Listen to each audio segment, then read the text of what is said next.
My name is Abhishek Nair, and I have been in the shipping and ports industry for a good part of 2 decades now. I started off as being a sailor, so I have sailed on different kinds of ships. That was something I really enjoyed a lot. But there was a point where I decided that to grow more and to contribute more to the industry, I had to move on. And at that point, I came ashore to study further. I did a master's in economics and logistics at the Erasmus University of Rotterdam, and then just stayed back and continued working in the industry. But what really motivates me is about doing some work that helps the industry move forward. So it's all about shaping the future of shipping. And for me, that is very important. Every day, whatever work I do, what really motivates me is making that one small step to make the future of shipping better. I feel very, very passionate about this industry because this is where I practically spent all my youth. So for me, making some contribution and making shipping better is kind of very, very important. I was sailing before on different kinds of ships. I have a very, almost like a second love for ships and the sea. So once I did a further education in shipping, so then I decided to stay back. I was working in port operations, which was in a company called Stoll Tankers, which is the world's largest chemical tanker company. And there I was working in the port operations group where we were managing the port and berth rotations for ships in Northwest Europe. It's a very demanding job, and it's about continuously optimizing operations and continuously looking at doing things better in a better way, in a more profitable manner or in a more optimized manner. So that really made me a lot sharper, I would say. And it made me see things in better light and to see how can we make things in the larger scheme of things, how to make the industry better. So that's what really moved me here. Every year, if you're looking at these ship-port interactions, which is a key measure for that is the number of port arrivals that are happening every year. There are 4.3 million port arrivals happening, every year, and that's just 2019 figures, and it's just going to keep growing. Because for this vast amount of trade that shipping is enabling, you need to have that interface between a ship and a port. So that doesn't just mean, you have to optimize operations on board a ship. There's also about optimizing operations in the port.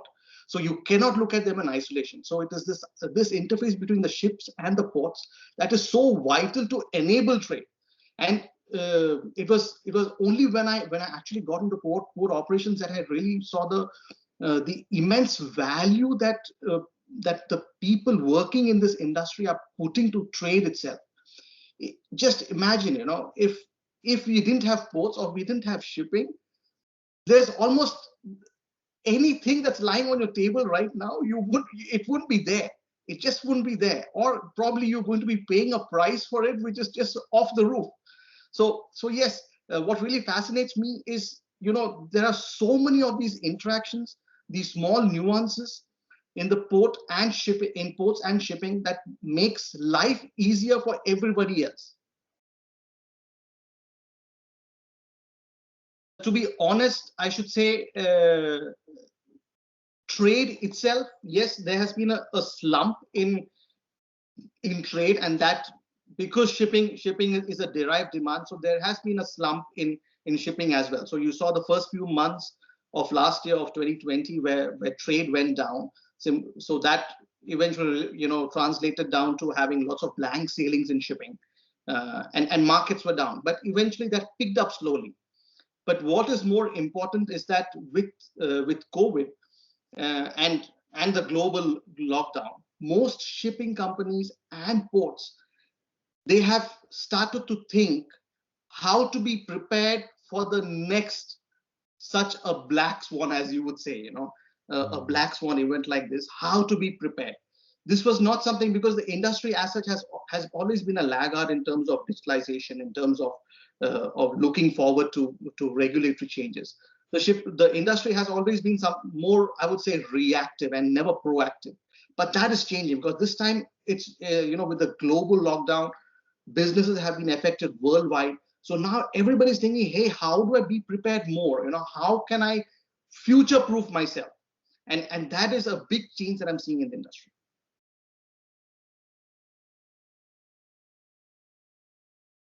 There is one thing that I would think the industry really needs to focus on is greenhouse gas emissions.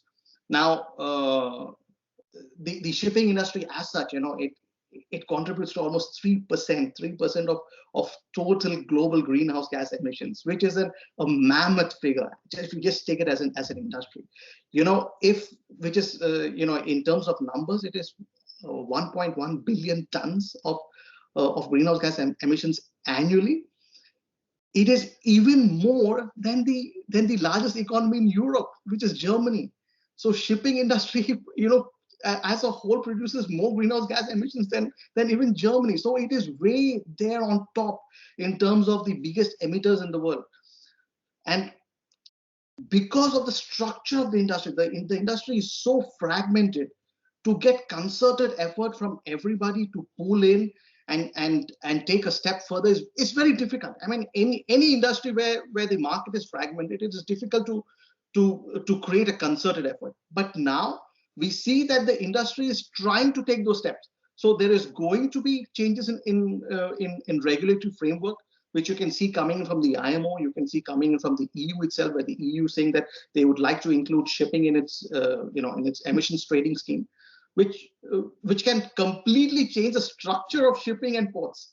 So the industry as such needs to be very, very careful and needs to keep a very close eye as to what's happening in the regulatory sphere, because the industry cannot wait until regulations come into force. They have to foresee it and be prepared for it. And that's going to be something that's going to be watched very closely over the next 12 months for sure.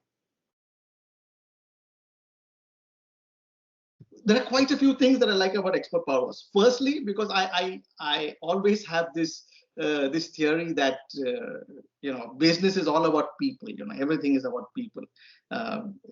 Infrastructure and software, they all only come next, and even knowledge also comes in next. It's about people. So I really enjoy working with all of you at Expert Powerhouse, because whenever I engage in any discussions with any client, I always know that I have some good feedback coming in from you, and I always know that I have some backup from you. So if I think that, hey, this is something that's going outside my ambit, and it will be very nice to have some backup expert to give a second opinion, I know I can always count on you.